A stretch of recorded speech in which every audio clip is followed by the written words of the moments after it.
नमस्कार दोस्तों, स्वागत है आपका हमारे आज के करंट अफेयर की क्लास में। शुरुआत करते हैं अपने पहले करंट अफेयर से, जो रिलेटेड है अमेरिका ईरान संघर्ष से। उनका जो युद्ध विराम है वो टूट गया है, दोबारा से आपस में हमले करने शुरू कर दिए हैं।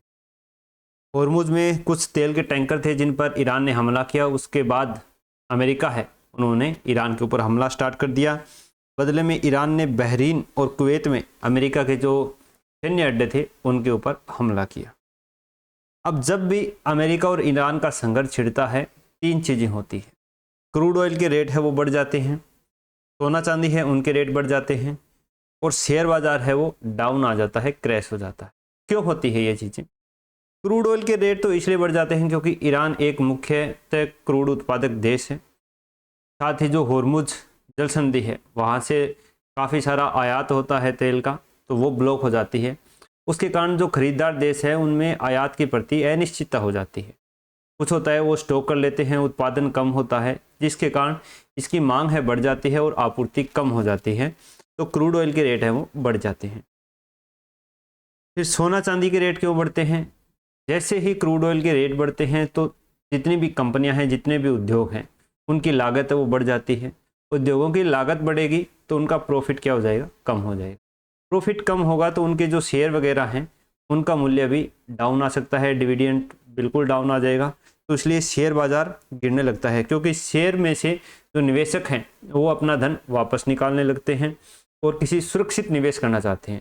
सुरक्षित निवेश सदियों से क्या माना जाता है? सोना माना जाता है। इसलिए सोना चांदी के रेट है वो बढ़ जाते हैं और शेयर मार्केट है वो डाउन आ जाता है।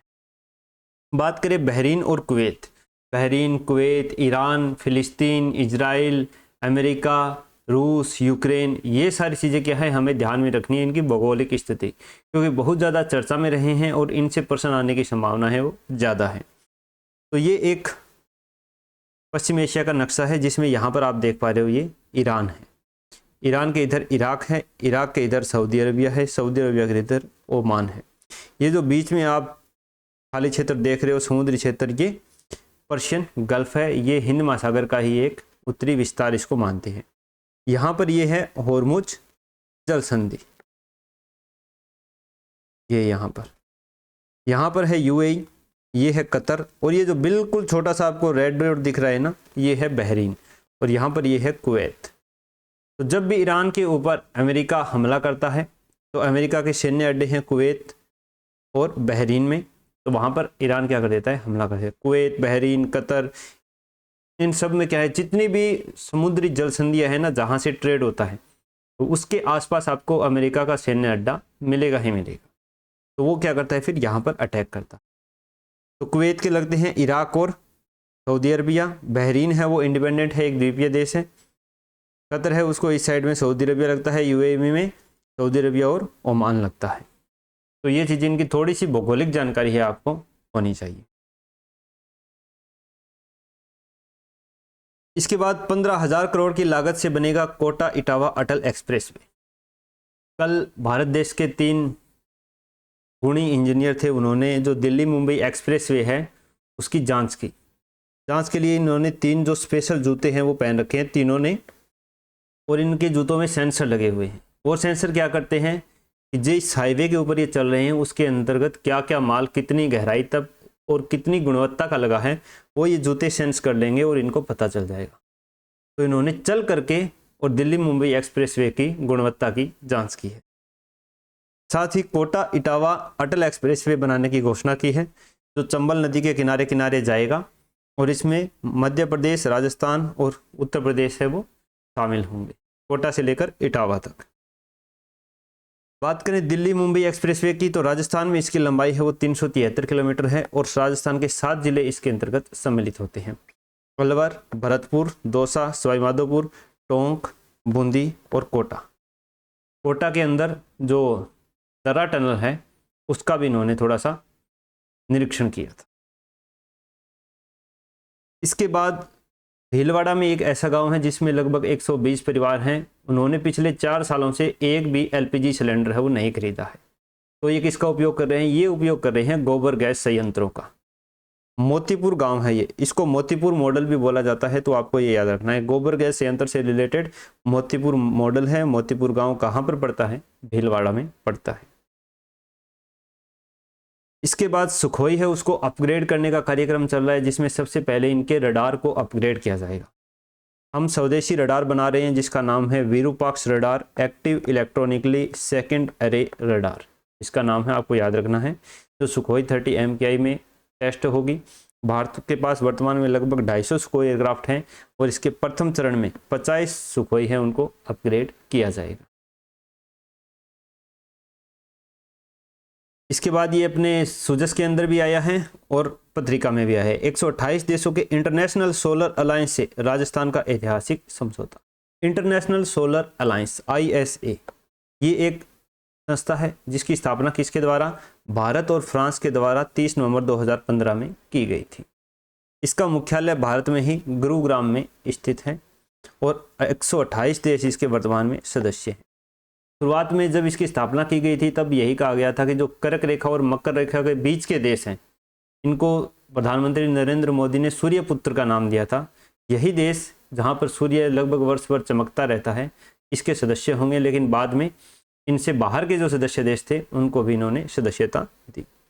अब इस ISA के साथ राजस्थान सरकार है, यानी पहला राज्य बन गया है राजस्थान जिसने ISA के साथ एक समझौता किया है। समझौते का क्या नाम है? Framework for action advance clean energy driven sustainable development. ISA के महानिदेशक वर्तमान में हैं आशीष खन्ना। और बात करें जब सौर ऊर्जा की आ रही है तो भारत में सौर ऊर्जा उत्पादन में अग्रणी राज्य हैं राजस्थान, गुजरात और कर्नाटक, और विश्व में चीन, अमेरिका और भारत। ये आपको क्रम से याद रखने। इसके बाद अगला करंट अफेयर अपना कि 4 अरब डॉलर के भारतीय निर्यात पर 12.5% एक्स्ट्रा टैरिफ लग सकता है। क्यों लग सकता है? पिछले हमने करंट अफेयर, अगर आप वीडियो देख रहे हो कंटिन्यू, तो वहाँ पर हमने एक टर्म यूज़ की थी USTR, United state trade representative. ये एक संस्था है जो क्या करती है? ट्रेड से संबंधित नियमों को देखती है। तब इन्होंने एक चाल चली थी कि जो भी फोर्स लेबर हो करके हमारे पास माल आएगा निर्यात के लिए, उस पर हम 12.5% एक्स्ट्रा टैरिफ लगाएंगे। तो इसके कारण उन्होंने भारत को भी इसमें सम्मिलित किया और भारत का जो 4 अरब डॉलर का निर्यात है इसके ऊपर भी 12.5% टैरिफ लगाने की घोषणा की। इसके बदले में भारत सरकार ने उनको बोला कि आप हमें सबूत दिखाइए या कोई आधार तो बताइए जिसके आधार पर आप कह रहे हो कि हमने जबरन मजदूरी करवा करके इन चीज़ों का उत्पादन किया है। तो यही चीज़ अभी चल रही है। कोई सबूत आधार अभी तक तो अमेरिका के पास है नहीं।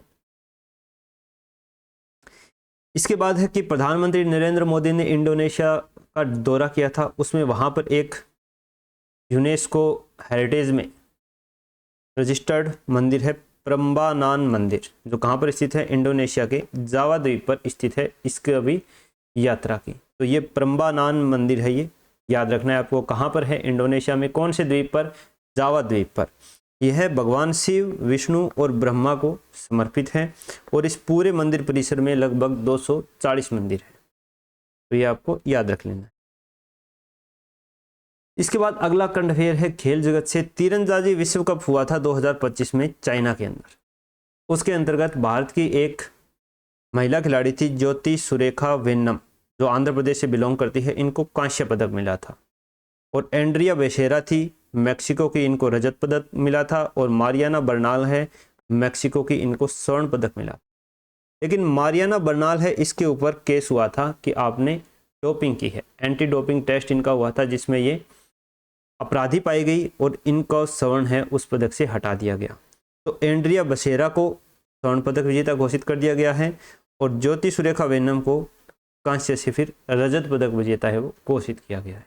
तो ज्योति सुरेखा वेन्नम है, वो आंध्र प्रदेश से बिलोंग करती है। विश्व तीरंदाजी प्रतियोगिता विश्व कप था 2025, इसमें उन्होंने अब कौन सा पदक जीता है? रजत पदक जीता है। एक कदम ऊपर चली गई है। इसके बाद गगनयान मिशन से रिलेटेड दिल्ली कुछ ना कुछ टेस्ट हो रहे हैं। उसमें अभी पहले जमीनी स्तर पर पैराशूट टेस्ट हुआ था, अब हवा में ले जाकर के पैराशूट का टेस्ट हुआ है। कि जो क्रू मॉड्यूल है जिसके अंतर्गत हमारे चारों अंतरिक्ष यात्री बैठ करके जाएंगे और वो वापस धरती के ऊपर लैंड करेगा समुद्र के अंदर, तो उसको पैराशूट की सहायता से उसकी गति को कम किया जाएगा। तो इसकी पैराशूट प्रणाली है उसका टेस्ट किया गया है, जिसको बोलते हैं IMA-05। Integrated man parachute air drop test, यानी हवा से गिरा करके इसको टेस्ट किया जा रहा है। कौन से विमान से गिराया था? भारतीय वायुसेना का विमान है IL-76, उसके द्वारा मध्य प्रदेश शिवपुरी में इसका टेस्ट किया गया है, जो सफल रहा है। अगले हैं दैनिक भास्कर के current affairs. Commonwealth game 2026। Commonwealth game है वो 4 साल में एक बार आयोजित होते हैं और 2026 में ये 23 जुलाई से 2 अगस्त 26 के बीच में आयोजित किए जाएंगे। कहाँ पर आयोजित होंगे? ये ग्लासगो स्कॉटलैंड में आयोजित किए जाएंगे। और भारत के इसमें जो सभी सदस्य जा रहे हैं, लगभग 125 प्रतिनिधि हैं, वो 100% बायोडिग्रेडेबल जूट आधारित ड्रेस है वो पहन कर जाएंगे। तो ये आपको याद रखना है। कॉमनवेल्थ गेम्स की मेजबानी इस साल कौन कर रहा है? ग्लासगो में स्कॉटलैंड के द्वारा की जा रही है। कब से कब तक? 23 जुलाई से 2 अगस्त 2026 तक। इसके बाद है गुजरात में एयरफील्ड रबर डैम बनाए जा रहे हैं। एयरफील्ड रबर डैम यानी एक रबर के डैम है जिनमें हवा भरी जाती है और ये 50 डिग्री सेल्सियस तक तापमान सहने में सक्षम होते हैं। ये एक दक्षिण कोरियाई तकनीक है। तो ये दोनों डैम हैं, ये एक हेरन नदी पर और एक अंबिका नदी पर लगाए जाएंगे। डैम में क्या है? रबड़ के हवा भरी हुई है, हवा कम करके पानी के बहाव को तेज किया जा सकता है, हवा ज़्यादा करके पानी को रोका जा सकता है। कहाँ पर? गुजरात में। कौन सी नदी? हेरन और अंबिका नदी। कौन सी तकनीक? दक्षिणी कोरियाई तकनीक। कौन से डैम? Airfield rubber dam. ठीक है। इसी में वर्ड ऑफ द डे हमारा लिक्विड ट्री। ये एक छोटा और पोर्टेबल एयर प्योरीफिकेशन सिस्टम होता है जिसको हम एक जगह से दूसरी जगह पर ले जा सकते हैं। ज़्यादातर सिस्टम ये उस जगह लगाए जाते हैं जहाँ पर काफ़ी भीड़ भाड़ वाला इलाका होता है और वहाँ पर पेड़ लगाना क्या होता है, थोड़े से सक्षम नहीं होते हैं, जगह ही नहीं होती है। और इसमें सबसे महत्वपूर्ण भूमिका निभाता है एक सूक्ष्म शैवाल जिसका नाम है माइक्रो एल्गी। इसके आधार पर ये CO2 को सोखता है और ऑक्सीजन को छोड़ता है। फिर है भास्कर का नॉलेज टेस्ट। किसी को अवैध रूप से हिरासत में रखा हो तो उसे तुरंत रिहा करने के लिए अदालत कौन सी रिट जारी करती है? Habeas corpus. 400 एकड़ में दुनिया का यह सबसे बड़ा धार्मिक स्मारक 12वीं सदी में राजा सूर्यवर्मन II ने बनवाया था। नाम बताएं? Angkor Wat, Cambodia. के बाद आ जाते हैं अपने द हिंदू के एडिटोरियल्स में। The Indian diaspora as Australian identity and its future. Diaspora क्या होता है? डायस्पोरा बोलते हैं प्रवासी समुदाय को। इंडियन डायस्पोरा का क्या मतलब हुआ? भारतीय प्रवासी समुदाय। कौन कौन इसके अंदर सम्मिलित होंगे? जो NRI हैं वो भी इसमें सम्मिलित होंगे। NRI की सदस्यता भारतीय होती है, रहते दूसरे देश में है। OCI होते हैं भारतीय मूल के व्यक्ति, लेकिन इनकी भी सदस्यता क्या, नागरिकता क्या होती है? दूसरे देशों की होती है। और या फिर वर्षों पहले कहीं दूसरे जगह पर बाहर से जाकर के बस गए हों, उनको भी किस में सम्मिलित किया जाएगा? प्रवासी समुदाय में। तो ऑस्ट्रेलिया में जो भारतीय प्रवासी समुदाय है इसका क्या फ्यूचर है, इसके बारे में इसमें डिस्कशन किया गया है। ऑस्ट्रेलिया में अब सबसे बड़ा जो प्रवासी समुदाय है वो भारत बन गया है। पहले कौन था? इंग्लैंड था। इंग्लैंड अब 2 नंबर पर आ गया है। पहले भारत का 3C से लेकर संबंध था। 3C मतलब क्रिकेट, करी और कॉमनवेल्थ। अब 4D तक का सफर है। प्रधानमंत्री का ऑस्ट्रेलिया दौरा है, वो भी इसके ऊपर काफ़ी ज़्यादा संबंध स्थापित करने पर जोर दे रहे हैं। D for democracy, defence, diaspora and दोस्ती। कई बार क्या होता है, भारतीयों के विरोध में वहाँ पर जो ऑस्ट्रेलिया में रहते हैं उसके लिए मार्च फॉर ऑस्ट्रेलिया ऐसे संगठन जो हैं वो अभियान चलाते हैं कि ऑस्ट्रेलिया में इनकी संख्या बढ़ रही है तो इनको थोड़ा सा काबू किया जाए। अगला अपना एडिटोरियल है how India withstood the crisis in West Asia. Bharat ने पश्चिम एशिया संकट का सामना कैसे किया? पश्चिम एशिया संकट है जो ईरान अमेरिका का युद्ध चल रहा है, उससे पूरा विश्व है वो प्रभावित हुआ है, लेकिन भारत ने इसका डटकर सामना किया है। सबसे पहले तो कि भारत पे क्या क्या दिक्कतें आ सकती थी। तीसरा बड़ा सबसे आयातक देश है क्रूड ऑयल का भारत। 1 नंबर पे चाइना है, 2 पर US है। इतनी बड़ी अर्थव्यवस्था है, इतनी ज़्यादा जनसंख्या है, तो इसको भी मैनेज करना था। बढ़ती कीमतें, क्रूड ऑयल की कीमत है वो लगभग $120 प्रति बैरल चली गई थी, लेकिन फिर भी भारत के अंदर जो पेट्रोल, डीजल और प्राकृतिक गैस की कीमत है वो ना के बराबर बढ़ी है दूसरे देशों से अगर तुलना की जाए। ठीक है, तो कैसे इसने इसके ऊपर महारत हासिल की भारत ने? एक है कूटनीतिक संबंध। भारत के जो प्रधानमंत्री है वो बहुत से विदेशों का दौरा किया है, रिकॉर्ड दौरा किया है इन्होंने विदेशों का, तो उसमें जो कूटनीतिक संबंध है वो भारत के मजबूत हुए हैं, नो डाउट इन दैट। कि कहीं भी कोई भी दो देशों के बीच में कुछ भी हो रहा हो, अगर भारत को वहां से अपना कुछ निकालना है, भारत को वहां से अपने अगर लोग हैं उस देश में उनको निकालना है, तो वो देश युद्ध रोक देते हैं। ऐसा तक हुआ है। तो बातचीत का जो सिलसिला है ना, वो देशों के साथ ऐसा है भारत का कि भारत को वहां पर छूट मिलती ही मिलती है। इसका फायदा भारत ने उठाया है। भारत के जहाज थे वो भी लगभग सेफली हॉर्मुज संधि है उसको पार करके आ रहे थे। सप्लाई का विविधीकरण, भारत है वो किसी एक देश पर डिपेंड नहीं करता है अपनी संपूर्ण सप्लाई के लिए। जैसे ईरान है, ईरान के जैसे ही हॉर्मुज जल संधि हुई है, ब्लॉक हुई, तो भारत ने तुरंत वेनेजुएला से अपना जो क्रूड ऑयल लेना है वो बढ़ा दिया। रूस से भारत ले ही रहा है। तो इस प्रकार सप्लाई है वो एक जगह से लेकर के अलग अलग रूट से भारत है वो सप्लाई रखता है। दशक भर की तैयारी, भारत है वो पिछले कई दशकों से इसकी तैयारी में लगा हुआ है। जैसे एथेनॉल की ब्लेंडिंग कर रहा है, ऊर्जा के जो नवीकरणीय स्रोत हैं इनके ऊपर ज़्यादा जोर दे रहा है। तो भारत पहले से इनकी थोड़ी बहुत तैयारी कर रहा है।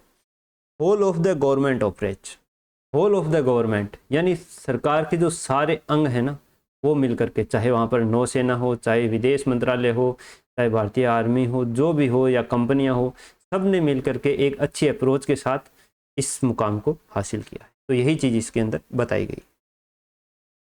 अगला एडिटोरियल है क्वांटम कंप्यूटिंग से लेकर के। उसमें बताया है कि एक साइलेंस के अंदर जब नॉइज आएगी तो वो भी क्वांटम कंप्यूटिंग को प्रभावित कर सकती है। क्वांटम कंप्यूटिंग क्या है कि जो आज के सुपर कंप्यूटर हैं उनसे भी तेज गणना करने में ये सक्षम है। वर्तमान में जो कंप्यूटर है वो बिट्स के ऊपर गणना करते हैं, 0 और 1 बाइनरी पद्धति के ऊपर, लेकिन क्वांटम कंप्यूटर है वो क्यूबिट्स पे काम करेगा। क्यूबिट्स का मतलब होता है कि वो क्वांटम मैकेनिक्स के नियमों पर काम करती है और ये इतनी सुपर पावर रखती है कि एक ही समय में 0 और 1 दोनों की गणना कर सकती है। कि मान लीजिए किसी सिक्का को उछालते हैं तो वो हवा में होता है तो उसमें 0 और 1 दोनों की प्रायिकता होती है, उस समय की गणना को भी वो कर सकता है, इतनी उसमें पावर होती है। लेकिन इसके लिए कुछ चुनौतियां हैं। सबसे बड़ी चुनौती है कि ये अत्यधिक संवेदनशील होता है। क्यूबिट्स होती है वो पर्यावरण के संपर्क में आते ही क्या होती है, अपनी जो क्वांटम उसकी विशेषता है उसको खो देती है। तो इसके लिए एक आपको डीप फ्रीजर, इतना डीप फ्रीजर कि वहां पर टेम्परेचर है वो -273 डिग्री सेल्सियस तक ले जाया जा सकता है, 0 केल्विन तक। तो ये आदर्श स्थिति की उसकी आवश्यकता होती है। इसको बोलते हैं डेकोहेरेंस, जो पर्यावरण के संपर्क में आने पर क्यूबिट्स अपनी क्वांटम अवस्था को खो देती है, उस प्रक्रिया को क्या बोलते हैं, डिकोहेरेंस बोलते हैं।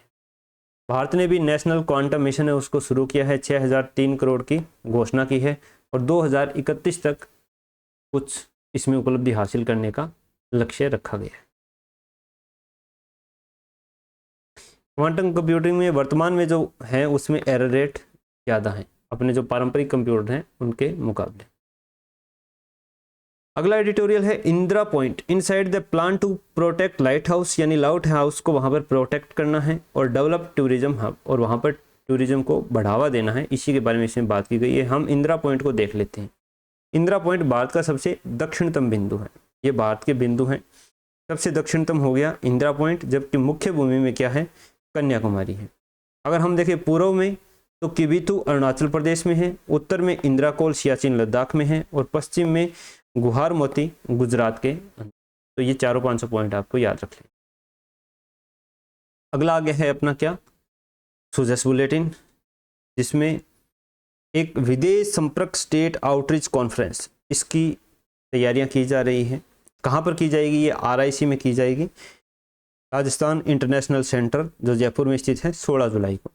क्या है ये कॉन्फ्रेंस, विदेश संपर्क स्टेट आउटरीच। इसका उद्देश्य है सुरक्षित एवं वैध प्रवासन के प्रति लोगों और संबंधित हितधारकों को जागरूक करना, फर्जी एजेंटों से बचाना, अवैध प्रवासन के तरीकों से बचाव देना, जैसे डोंकी मार के जाते हैं उनसे बचाव देना, बाकी सारी जितनी मतलब विदेश से जाने से संबंधित जो भी चीजें हैं ना उसके बारे में लोगों को जागरूक किया जाएगा। इसके बाद में है सुजस ई प्रश्नोत्तरी है, प्रश्नोत्तरी का नंबर है 138, परसों की है। किसानों को फसल बुआई कटाई के समय श्रमिकों की कमी का सामना न करना पड़े, इसके लिए VBG रामजी योजना के तहत राज्य सरकार अधिकतम कितने दिनों का कार्य विराम घोषित कर सकती है, 60 दिनों का घोषित कर सकती है। प्रधानमंत्री ने 4 जुलाई 2026 को जयपुर मेट्रो रेल परियोजना फेज 2 का वर्चुअल शिलान्यास राजस्थान के किस जिले से किया है, बालोतरा जिला से किया। वर्तमान में भारत विश्व में रिफाइनरी क्षमता के मामले में किस स्थान पर पहुंच गया है, चौथे स्थान पर पहुंच गया। पांचना बांध राजस्थान के किस जिले में स्थित है, करौली जिले में स्थित है। पंचगौरव योजना में एक जिला एक उत्पाद के तहत बीकानेर जिले का उत्पाद कौन सा है? नमकीन। अब है हमारी सुजस प्रश्नोत्तरी 139, जिसके जवाब आपको कमेंट बॉक्स में देने हैं। कैसे देने हैं? ऐसे, एक का ये है, एक का जैसे बी, 2 का सी, 3 का डी, 4 का एफ तो होता ही नहीं है ना, ए, 5 का सी। इस प्रकार से आपको कमेंट बॉक्स में जवाब देने। VBG रामजी योजना के बजट में प्रशासनिक व्यय की सीमा को 6% से बढ़ाकर कितना कर दिया गया है? 7, 8, 9, 10। प्रधानमंत्री नरेंद्र मोदी द्वारा देश के पहले ग्रीनफील्ड एकीकृत रिफाइनरी से पेट्रोकेमिकल कॉम्प्लेक्स का लोकार्पण कहाँ किया गया था? पचबदरा, बालोतरा। या इसका वर्चुअल किया था, मुझे नहीं पता है भाई, देख लेना, आप उत्तर देना है। हाल ही में प्रधानमंत्री द्वारा उड़े देश का आम नागरिक विजन के तहत किस राष्ट्रीय योजना का संशोधित संस्करण का शुभारंभ किया गया है? PM गति शक्ति योजना, संशोधित उड़ान योजना, स्वदेश दर्शन योजना 2.0, राष्ट्रीय वायुमार्ग विकास योजना। ये तो संशोधित उड़ान योजना है, कन्फर्म है, ये उत्तर सही है। पैक्स कंप्यूटरीकरण अभियान के तहत ई-पैक्स के माध्यम से ऑनलाइन लेन देन के मामले में राजस्थान का देश में कौन सा स्थान है? देश में इसका है प्रथम स्थान। 1/3 जो ट्रांजैक्शन हुए हैं वो राजस्थान में हुए। पंचगौरव योजना में एक जिला एक उत्पाद के तहत चूरू जिले का उत्पाद कौन सा है? चूरू में क्या होते हैं यार? कृषि आधारित उत्पाद, लकड़ी के उत्पाद, ऑटोमोबाइल उत्पाद, ये नहीं पता भाई मेरे को। तो इसमें 3 ही प्रश्न आए हैं, 2 नहीं आए हैं सही में। आप भी अपने उत्तर है वो कमेंट बॉक्स में दे देना। अगर आपको वीडियो पसंद आई हो तो वीडियो को लाइक कर देना। लाइक करते ही आपको हाइप का ऑप्शन मिलेगा, तो हाइप के ऊपर ज़रूर क्लिक करना, इससे वीडियो को थोड़ी रीच मिलती है। बाकी आपके कोई अमूल्य सुझाव हों तो वो हमें कमेंट बॉक्स में ज़रूर देना, हम उन पर ज़रूर अमल करेंगे। ये PDF आपको कहाँ पर मिलेगी? मेरे टेलीग्राम चैनल में, जिसका लिंक मैंने नीचे डिस्क्रिप्शन में दे रखा है। बाकी आप अपने दोस्तों को भी इस चैनल को शेयर करते रहिए, आपके जो ग्रुप्स वगैरह बने हुए उनमें, ताकि उनको भी इस चीज़ का फ़ायदा मिले। अब बहुत अच्छे कमेंट आए, मेरे छाले आजकल की तुलना में काफ़ी ठीक हो गए हैं। बाकी और जो आपने जितने सुझाव दिए थे उन पर अमल किया है। इसी प्रकार को, इसी पैटर्न को हम फॉलो करेंगे, ताकि सबको डिस्क्रिप्टिव वे में सूचना मिलती रहे। कटिंग को भी हम रखेंगे ताकि एक दिमाग में पिक्चर बनती रहे। बाकी और कोई सुझाव हो तो हमें कमेंट बॉक्स में ज़रूर बताना। जल्दी ही हमारी जो इंडियन इकोनॉमी है उसकी मैराथन क्लास आने वाली है। नोट्स भी आपको पूरे PDF रूप में मिल जाएंगे। मिलेंगे दोस्तों कल नई वीडियो में।